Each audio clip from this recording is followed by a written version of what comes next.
With Pastor Greg Mitchell's series there. So it's been a phenomenal time. So find your seat and we're going to begin that shortly. Thank you. And turn in your Bibles, if you have them, to Joshua chapter 4. We're going to continue on in our series, Memorial Stones. And we are learning lessons from our history, where we came from as a church, a fellowship, and then learning spiritual lessons along the way. And so let's get our main verse, Joshua 4:4-7. Then Joshua called the 12 men whom he had appointed from the children of Israel, one man from every tribe. And Joshua said to them, "Cross over before the ark of the Lord your God into the midst of the Jordan, and each one of you take up a stone on his shoulder, according to the number of the tribes of the children of Israel, that this may be a sign among you when your children ask in time to come, saying, 'What do these stones mean to you?' Then you shall answer them, that the waters of the Jordan were cut off before the ark of the covenant of the Lord when it crossed over the Jordan.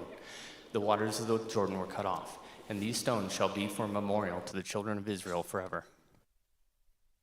Okay, let's begin. Let's talk about the principle of support. We are looking at absolute foundation stones of our fellowship, which is evangelism to gain conversions. That's who we are. Discipleship to train for ministry as opposed to Bible school, and then planting churches out from a local congregation. Foundational to church planting is the principle of support. And part of how we operate today is based on some of the negative experiences my father originally went through in the early part of his ministry when he was a part of the Foursquare Gospel Church. So Dad struggled in early ministry, as I've told you.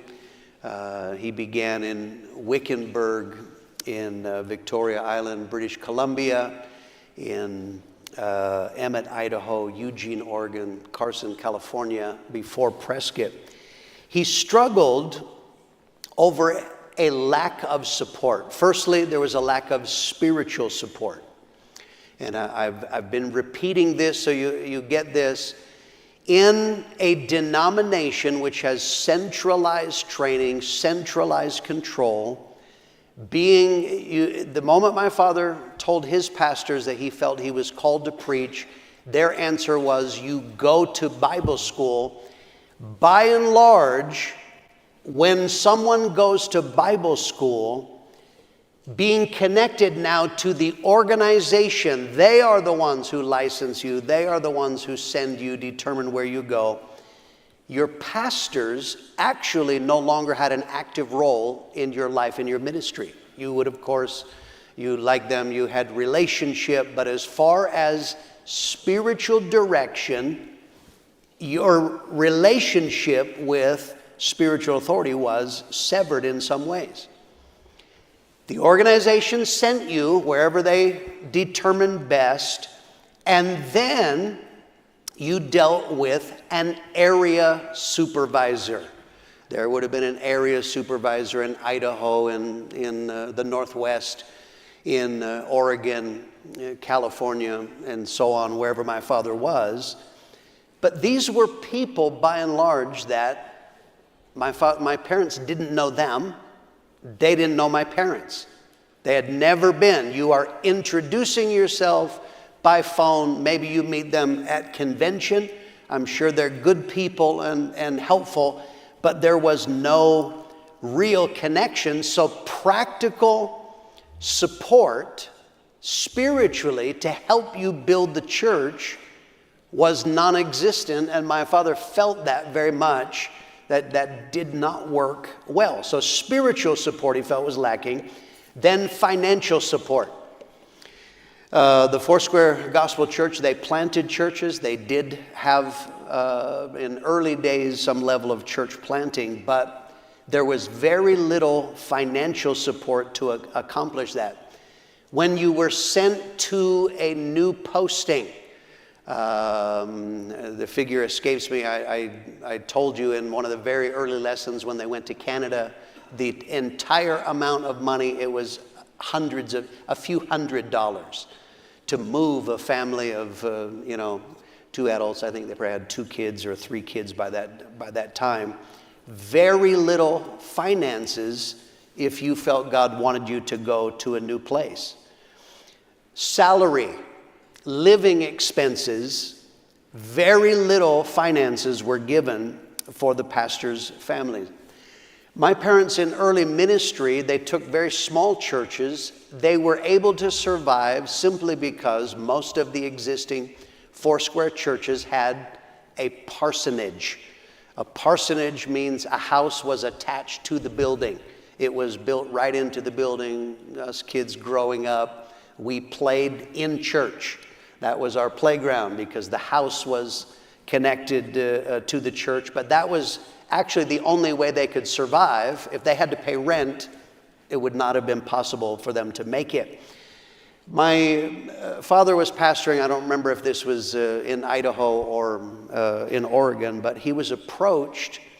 The organization wanted there to be a new church in Klamath Falls, Oregon, and so they asked Dad, would you be willing to go pioneer a church? And so by that time, he had 5 kids. And so he said, I will, but he just did the math and he said, for me to go and to pioneer there, I would need, I think the number was either $105 or $115 a week. And they said no. So we want a church to be planted, but we're not willing to put any money behind it. And so my dad declined and said, it's just not possible. I can't. That's not going to work for us. That was also true for missionaries, planting churches international. It is actually very common in many denominations. If you feel that God is calling you to be a missionary, you approach the organization that you're a part of and you say, I would like to go. They say, I'm sure they have a vetting process of whether or not you qualify, whether they agree. But then part of their agreement is you raise money. You want to go, you travel around, you talk to people, you ask people to donate money, and when you build up money, give it to the organization, we will distribute it to you, and then you can go.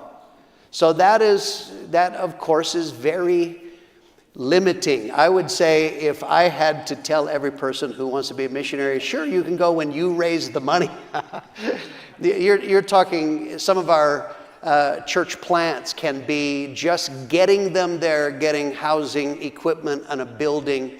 $65,000 to $100,000 is very common. Imagine that. Yeah, sure, you can go when you raise $100,000. And that's actually just to get them going. That's, we usually work in 2-year increments by the time they come back for conference, so it's much more beyond that. The third area where there was a lack of support, it was simply the support to attend what we call conferences. For them, it was conventions. Pastors desperately need conference, or in Foursquare it would have been convention. It is, pastors are drained by giving out. Pastors are drained by conflicts and battles. They're under assault spiritually. They desperately need to come to conference, hear preaching, be able to talk with other pastors, get refreshed, maybe get counseling if necessary or whatever. They need that. But there was simply no system. They did not build in. They encouraged pastors to come, but they provided no finances to do so. And so that meant that my parents couldn't come to conference, on numbers of occasions. Or I told you about a nice Canadian couple that let them put thousands of miles on their car. That was out of their pocket to get my parents there. Okay, now I'm giving you the background. Those are negatives: lack of spiritual support, financial support, and support to go to conference. Now in 1973, Pastor Mitchell begins planting churches, and we started sending them out. So from the beginning, my father was determined, if we are going to plant churches, he said, I do not want to repeat that.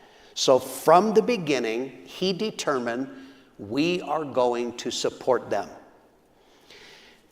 By sending from a local church, we do not send from a central organization. In our fellowship, disciples are made from converts in the local church, and they are sent from a local church. They might be sent out at a conference, but nonetheless, it is done. When you see announcements on the stage, if they don't say from Prescott, that means a local church is going to send that couple. And there is a much better chance of spiritual support. Our system of sending from a local church means the relationship with their pastor and their friends and family in the congregation are not severed. So that's an advantage. Their pastor knows them. So I want to go and I feel God's call. I want to pioneer, I'm going to take a church. Okay. So the pastor agrees. He knows them. He's the one who trained them. He's the one who's counseled them. He knows their ups, their downs. He's very well aware of what they need. So when they go out, because he knows them and they know him, they are much more, come on, who do you feel more confident asking for help from? Strangers or friends and or family? And so if they have a family relationship, these are spiritual sons and daughters we're sending, there's a better chance that they will be willing to ask for help and get spiritual support. See, what happens to pastors when they go out, this is why you need to pray for our pastors. When we send them out, they come under assault. The devil attacks their confidence, attacks them in many different ways. And so what happens when you are under attack, the devil messes with the pastor's head. They need help. I from time to time have guys that they've been going through hell, and they finally call me months and months down the road. I'm like, why didn't you call me back then? Oh, because I was afraid, I thought you were busy, or I didn't want to bother you. This is especially true with anybody who has rejection issues. This is why I say deal with your rejection issues before you go out. Because often a mistake is, I can't call pastor because nothing good is happening. Or I can't call pastor because something bad is happening, as though I've never had any bad things happen in my life, right? Like, I'll be shocked. You mean you have problems? That's silly. But by having a connection, a family connection, there's a better, imagine if you are out in an organizational structure and you're going through hell, and then you're thinking about calling somebody that you don't even know. So you have a better chance of spiritual support by the system that we do, sending from a local church, and it's because they are family. The people we stand on stage from our congregation, they're family to us. Therefore, who do you pray for more, a stranger or family? Hopefully family. I know some of you don't like your family, but that's a different, that'll be a different teaching. 1 Thessalonians 5:25. Brethren, pray for us. Okay, very simple. This is a pastor who's writing a local church in Thessalonica, and he says, pray for us. We're in ministry. We're doing a work for God. I need you to pray for me. That is true, and this, our system from a local church gives the best chance. And then, of course, spiritual support in practical ways, impact teams and support from for evangelism. that's a better chance if you're sent from a local church. The second thing is Dad set the pattern of financial support for work sent out from Prescott. From the beginning, my father did not want other people to go through what he went through. So when we planted people to another city, we pay the cost of relocation. We do not expect them to move themselves. It costs money to, rent a U-Haul or whatever it might be. So from the beginning, we have always paid the cost of relocation. That is the first part of financial support. Secondly, we provide equipment, tools. You cannot do the job without tools. Imagine if you were expecting someone to come paint your house and they have no brushes, rollers, sprayers, no equipment whatsoever, and then you say, but get the job done. That's not fair.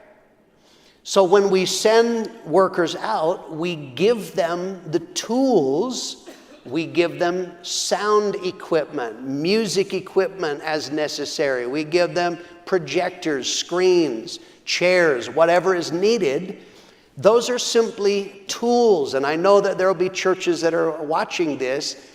Pastors, if you're going to plant churches, you need to give your workers the tools to get the job done, okay? And I will clarify that. I'm not asking you to support at a Prescott level in every case, but you can't plant if you're not going to support. Then there can be salary support. Unless the person is literally transferring their job or they have an ability to work from home, we give them salary support. In the early days, workers were sent out on a cutback system. I was actually, to my knowledge, I was one of the last to be sent out. Pastor Mitchell started this in early days. Of course, the people who were sent out were hippies that didn't have much. When Lisa and I were sent out, packing didn't take a long time, believe me. And so we were sent out on the cutback system. What that meant was we were sent out on the whopping salary of $275 a week. Every 90 days, our salary dropped 25%. Okay? So it got us going. I want to tell you, when you know that the 90-day mark is coming, that'll give you a motivation to witness. You need to come to church because I got to eat. So that was, we had no children, of course. That was possible. We did it. We made it. And but nonetheless, that was the original system. So now when we send out a worker, we send them out, and every situation is different. But at the least, we supply salary that can be temporary until they get a job. That's one version. The second version, sometimes we send workers and we see how it goes. There are some people, they are go-getters. They are absolutely on it. And we have continued to support them until it goes beyond just a temporary situation, until they are able to cover their own expenses. And, so there's various different versions. But nonetheless, we are going to make sure that they can eat and pay their rent, whatever it takes, to get that work off the ground. They need to have a place to meet. It's fine. Many churches will attempt to have someone build a church first, try to get people in a Bible study in your house. That, of course, will depend on the situation that they're living in. Then in different places, we rent halls, whether that is a community center, a hotel room, whatever, a temporary place to meet that can be, that's very helpful if you're going to a larger city, where people are going to a larger city, they don't know. Many times you don't realize this place looks good, this is the hood where no one will come. And so it's helpful for them in a larger city, rent temporarily some place to meet. Then once you have it worked out, and also once you have demonstrated you can get some people, then we can look at getting you a building. But then ultimately, if you're going to plant churches, a building is a tool. They ultimately have a place to meet. And so that means that we put up the money for a place. We guarantee their rent, that we don't want to. It's not a testimony. I will not let one of our workers burn an unsaved person in a lease. I've had people sign foolish leases. I've had people go belly up and do bad things. We will never violate a sinner. That's a bad testimony. I'm a Christian. I can't do that. And so, but we guarantee their rent. Of course, buildings take various levels of renovations, depends on what kind of building they are, and every city is different in cost, but that's a tool. You have to give money on some level to be able to do that. We give help so that they can come to conference. When we have conference, we fund. If they can't pay, we will help them get to conference. Obviously, that should not last forever, but they do. We give ongoing support for outreaches. We pay the expenses before they have converts and are taking in income. We are paying the expenses. You're going to do a film outreach, a concert, whatever it might be. We will pay the printing. We will pay whatever costs are involved. Revivals. We will send. Revivals are very expensive to fly someone in, put them up, feed them, pay their salary for the time that they're preaching. We guarantee that. We supply that. Okay. Now, there is a balance to this, all right? And I want to give two balances because there are people all over the world watching that. Again, I stress, if you're from a tiny church, I am not expecting you to support at exactly the same level that Prescott does, but the principle is there. You better support. And it is not right if you want to plant churches, but you don't want to give financial support. The other is our workers, we expect them to take responsibility. Is we do support, it's not a blank check. So we're not going to give everything they ask for. All right? There are requests that are just outrageous. It's just too expensive or it doesn't warrant it at this point in time. That is true. And then there is also the balance. Let me say to any pioneer that is watching this, if you want to grow as a man of God, you've got to take financial responsibility. If you've been out for years and you're still asking for money from mama, you're not growing.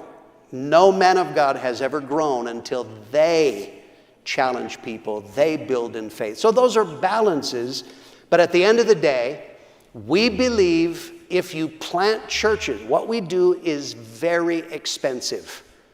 Okay, there's a reason why not everybody in the world is planting churches. And one of them is expense, it's cost. So but we're willing to do that. The third thing is Dad set the pattern of support for missionaries. I told you it's very common in many denominations. I think I'm under the impression that Foursquare kind of had a hybrid. They wanted you to raise some money and they would give some on their own. What this means is that missionaries who are called to preach and build a church actually have to be away from their church for long periods of time to raise money to support their work for the next 2 years.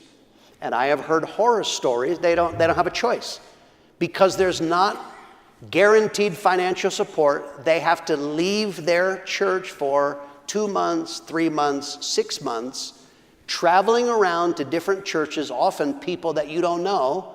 Would you be, I'm showing you pictures and photos, and now it's videos of my work back. Would you be willing to give? But meanwhile, their church is unattended. And I've heard horror stories of missionaries when they're overseas in that setting. Meanwhile, someone steals the whole thing by the time they get back. That's not workable. That's not a good pattern. So, in our fellowship, on Thursday nights is primarily when we announce international churches or mission churches. When we announce someone to go overseas, we supply the money for them to go. We're not asking them to raise the money. We raise the money partly on Thursday night. That's the Thursday night offering. We're going to use that for these mission churches that we plant on Thursday night. Secondly, I've explained to you the principle of the tithe.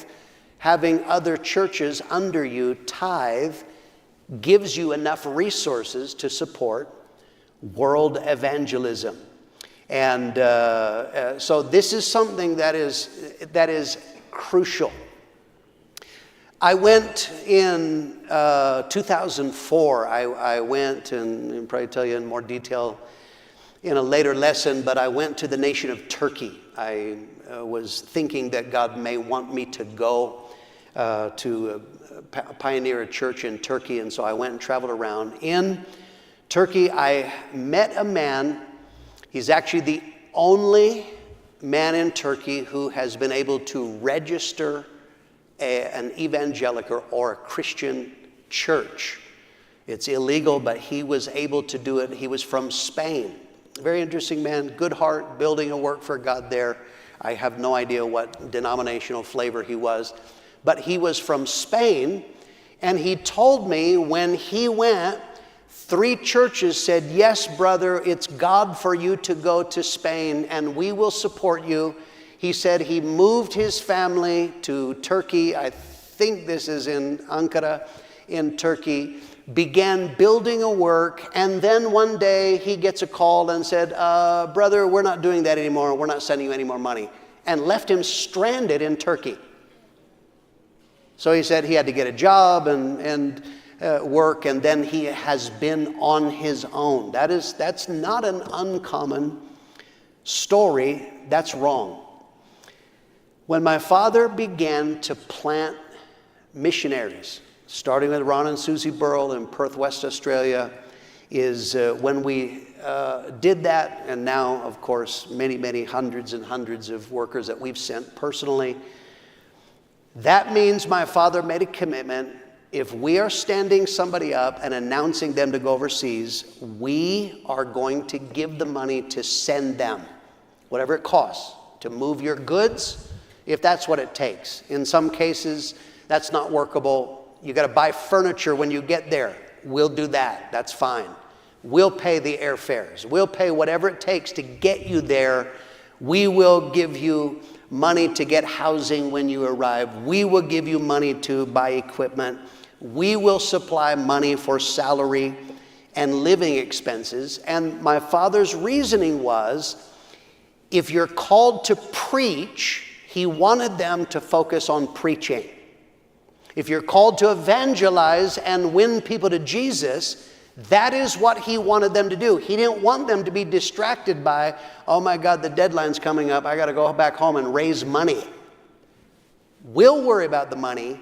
You build a work for God. And then when we send missionaries out, that means every 2 years, we will bring you home. We will pay the airfares. We'll give you money while you're here so that you can attend conference and be refreshed. And then whatever happens when you are finished, whether the job is finished or whether, someone gets sick or there's a problem, when you leave, we will give you the money to get home. We pay the airfares, we give them moving expenses, we give them money to resettle and set up their lives again. It is very expensive. But my father made a commitment. He said, that is what it takes to reach the world in missions. I want to tell you, that costs a lot of money, but giving support brings blessings to the local church. Think about some of the blessings of the fact that we support our workers. Number one, it gives confidence to workers. I know of churches where the pastor would not support, and then he is eager. You need to go overseas, and they're like, fat chance. There is no way, because they know that they're not going to get support. One of the things that happens is it gives confidence. People are willing to go if they know they're going to be taken care of. That's a benefit that enables us to continue to plant churches. Number two, it gives confidence to the church. We have sent your family in some cases. We've sent your friends. It helps. You know these people. You're going to be talking to them. It gives you confidence. When I'm standing up and raising money for them, you know that your friends and your family are receiving support.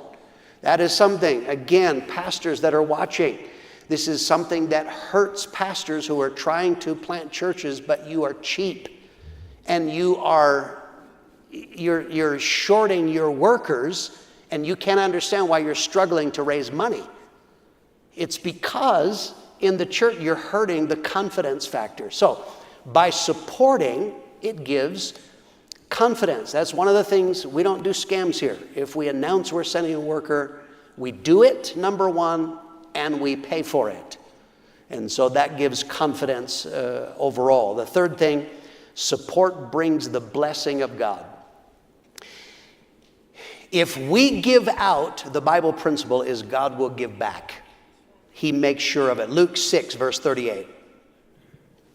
Give, and it will be given to you. Good measure, pressed down, shaken together, and running over will be put into your bosom. For with the same measure that you use, it will be measured back to you. Okay, this is a Bible principle. Giving out causes it to come back. And I can tell you in the Prescott Church, we have seen that for decades. It has not hurt us to be liberal. It has helped us because God makes sure there is miracle supply. The fourth thing, and this is very powerful, I want to make sure that I emphasize it. By us giving support, both spiritual and financial, that means every single person in the church gets to participate in the work of God. Okay. How many of you have prayed for one of our workers who are out on the field? Have you prayed for them? Okay. So biblically, the Bible says you are a part of anything that happens. They're workers. They're having church this morning. Whatever happens in their church, you have a part in that.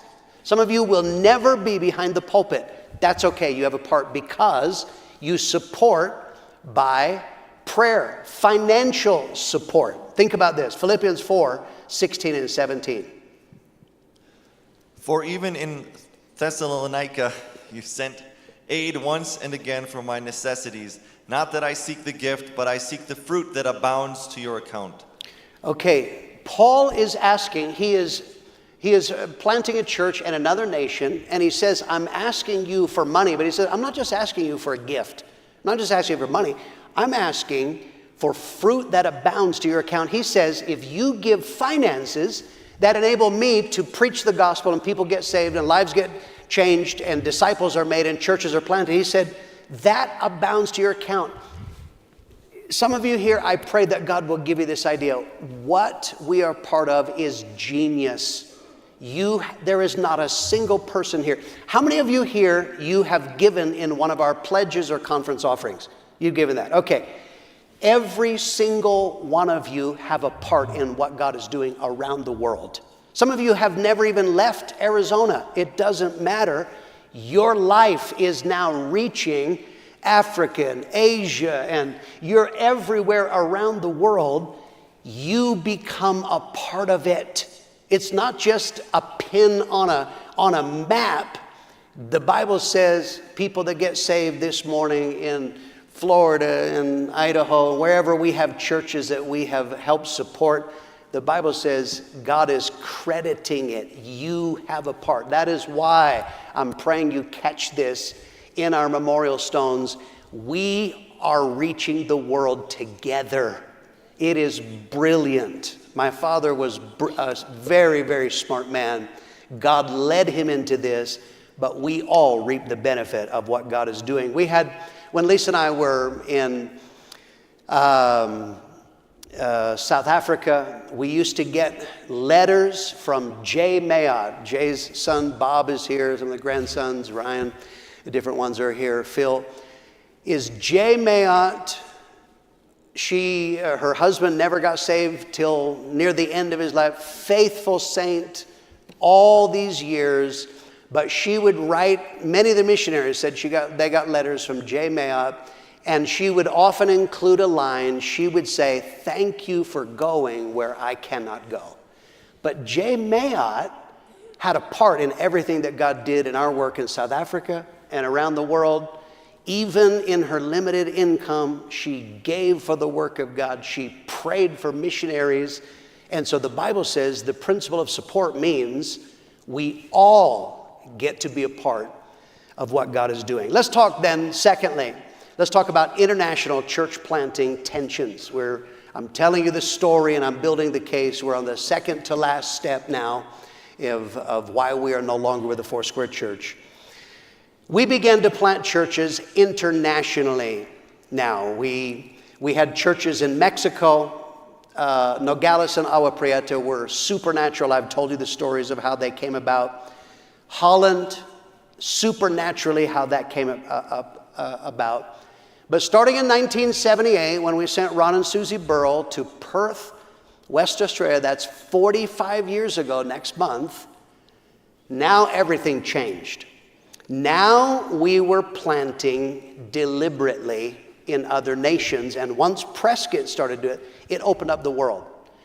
We initially had 3 conferences, Prescott, Tucson, Flagstaff, and now all 3 of those, and even Perth started to, we started planting internationally, not just close by, not just within the nation that we were a part of or the church was located in, but we did it overseas. But I want you to understand, here was the next thing that happened. Now, international church planting caused tension, new and growing tensions with Foursquare. I'm telling you over and over again, a denomination is common beliefs marked by centralized control. So when you plant churches in other nations, in an organization, now we're talking about Foursquare, their denomination, it is centralized. They have a missions board. The central missions board, first of all, they decide, not the pastor, not the people who know them, the board decides who goes and does not go overseas and where they go overseas. But the second thing, the support is centralized. Churches would raise or give voluntarily missions offerings that would be sent to headquarters. That's a godly principle. I have no problem with that. But the problem was support for missionaries was completely centralized. Headquarters distributed the money. And again, you're talking about the people distributing the money out were people who maybe didn't even know these people. It's their job to do it. They're doing it. I'm sure they're doing it out of good heart. Okay. When we initially started planting internationally through Foursquare. So that meant that Foursquare okayed that we send the couple. We would send the money to headquarters. Headquarters would pass the money on. That's not workable. Here's the problem with that system. The needs of missionaries are in real time. But the money is distributed in board time. And those are 2 very different things.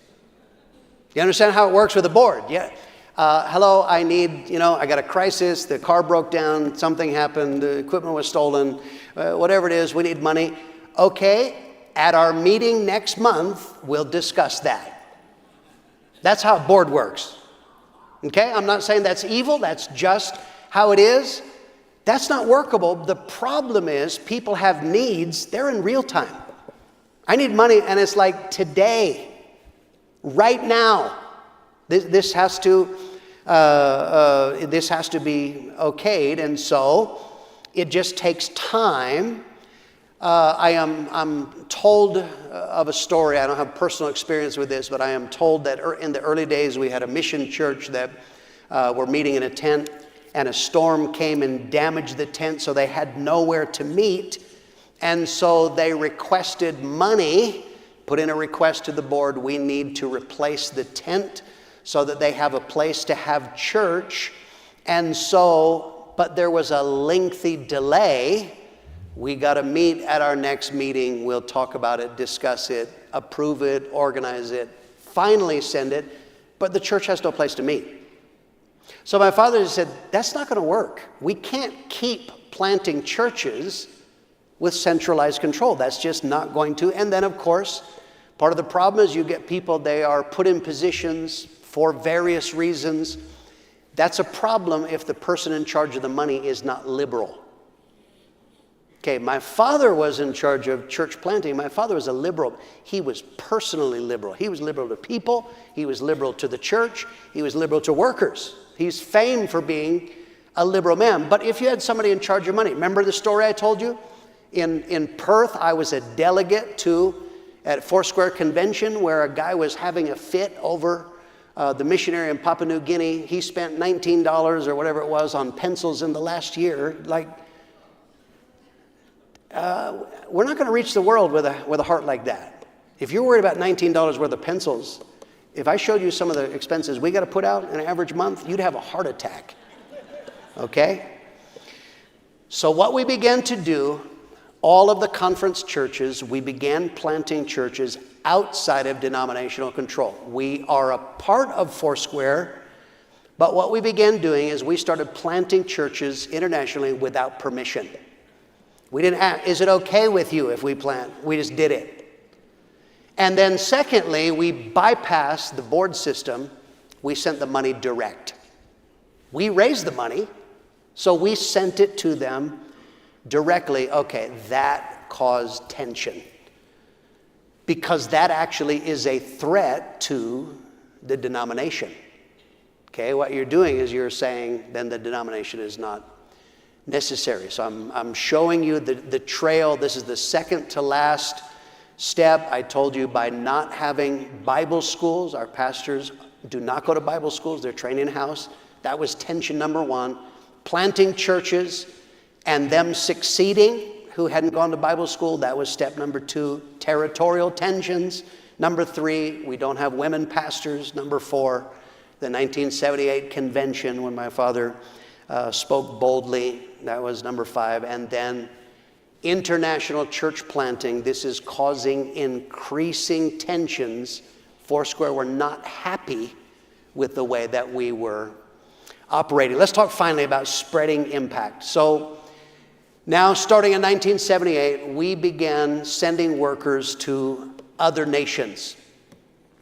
Prescott, in connection with Nogales, we partnered to plant the first church into Spain. In 1976, the first Foursquare church began. We didn't begin it, obviously, however it came about through them. They started a church in Madrid, Spain. A man named Jose Aguilar, he worked at a factory, and some of the workers in the factory, they were from an area of Madrid. This is within Metro Madrid called Fuenlabrada. One of those was a man named Julio Moraleja. Julio had been a communist. He got very, very sick. They prayed for him, and he was instantly healed. And so in 1978, Jose Aguilar started doing services in houses in this area called Fuenlabrada, and they wound up having about 50 people. In 1982, the Foursquare supervisor met my father, Pastor Wayman Mitchell, at a convention, and he said, we have 50 people, and they don't have a pastor in this area called Fuenlabrada in Madrid, Spain. He said, do you have a young pastor for them? And so we partnered. We didn't have Spanish-speaking workers for that. We partnered. There was a man named Bill Walworth out of Nogales. And so we supplied the money. Nogales supplied the worker in June 1982. Show the picture here. This just shows a map of Madrid. And you see there the red dot. That is Fuenlabrada. And this was our first work. Later on, Sergio Gaiola, who's the brother of our current leader, Jose Luis Gaiola. He took over that church. We have some photos from the first church in Spain. God began to do a good work, and this is that church in Fuenlabrada. I think there's a second one. More photos of the church there began in the far right-hand corner. That is Sergio Gaiola. Next photos, they're doing now. Go to the next photo. And here they are doing exactly what we would do in Prescott, what we did in Nogales. They began to repeat this, street outreaches and evangelism, and God began to build a work in Spain. I think that's the last one. Then the second part of international church planting, Australia planted the first worker into Germany. Henry and Heidi Lickel were sent. We have some photos there of the Lickels. They went to a place called Offenbach, and this is not far from Frankfurt, but this is where they went. Henry and Heidi had moved to Australia. They were German, but God got a hold of their heart. 1982, Pastor Mitchell sent them to Offenbach in Germany. And the next photo, and again here, that's the Lickels. He has since gone on to be with the Lord. But here is the early days of the church and building a work in Offenbach. Next photo, and again, they were doing, now Henry did exactly what he saw in Perth. And in Perth, they did exactly what they saw in Prescott. Here they are in Offenbach, street outreach, dramas on the street, preaching the gospel. That was the first work we had in Germany. Tucson sent the first work into Canada, into North Bay, and later Vancouver, Canada. I have some photos of Canada. Here is, I think that's actually still Germany. There was one more German picture. Next one, move on here. This is where North Bay is located, up above Toronto and Ottawa. And this couple was sent there. I think it was originally the Pensingers went there.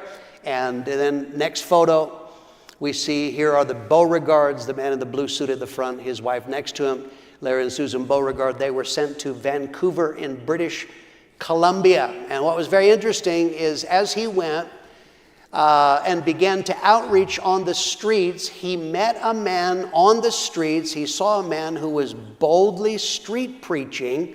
His name was Dave Marks. And so he saw him, began to meet him. First of all, we got some photos of outreach, and this is actually Vancouver, very beautiful city that we have there. Next photo in Vancouver. This is the early days of the church in Vancouver. And the next photo here is street outreach. They're doing here a drama. They're street preaching on the street, and that is in downtown Vancouver. And the next one, I think one more here is you'll see there holding a trombone, this street preacher he met named Dave Marks. Dave Marks was saved in the Assembly of God.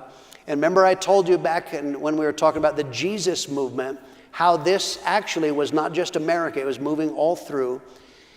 Where Dave was living in Chilliwack, Canada, the Jesus movement began to come. Dave was witnessing on the street, and hippies started getting saved. They're very responsive, exactly what was happening in America, but a little bit delayed. So he was so excited, he started bringing, isn't that what we want? We want sinners. He started bringing hippies to church, and as happened in many churches around the world, they said, we don't want those dirty people here. And so Dave, that spun him out, but he had a good heart. He just determined, I am going to evangelize. I'm going to street preach regardless. I'm going to keep my heart right. Larry Beauregard met him street preaching on the street, saw that he had a fire to see people saved. He would go actually travel hour and a half into Vancouver from where he lived in Chilliwack, and would street preach in that city, trying to make impact. He wanted to see Canada reached. And so ultimately he was invited to come down to a conference, met my father, and was sent back. We said, That is exactly what we want to do. So we planted Dave and Sherry Marks to open a church into Chilliwack, British Columbia. I have some photos. Here's Chilliwack, beautiful in this nice farming valley. I think they call it the Fraser Valley. Next photo is here you see concert, band outreach. He saw this in American churches, began reproducing it. Here they are in a baptism in a local pond, it looks like. Next photo, here's early days. That's in 1986. They started in 1985. And here's early days of the church. These were some of our first works in Canada. Then later on is in Toronto. The Webbs went. Next photo here is Toronto.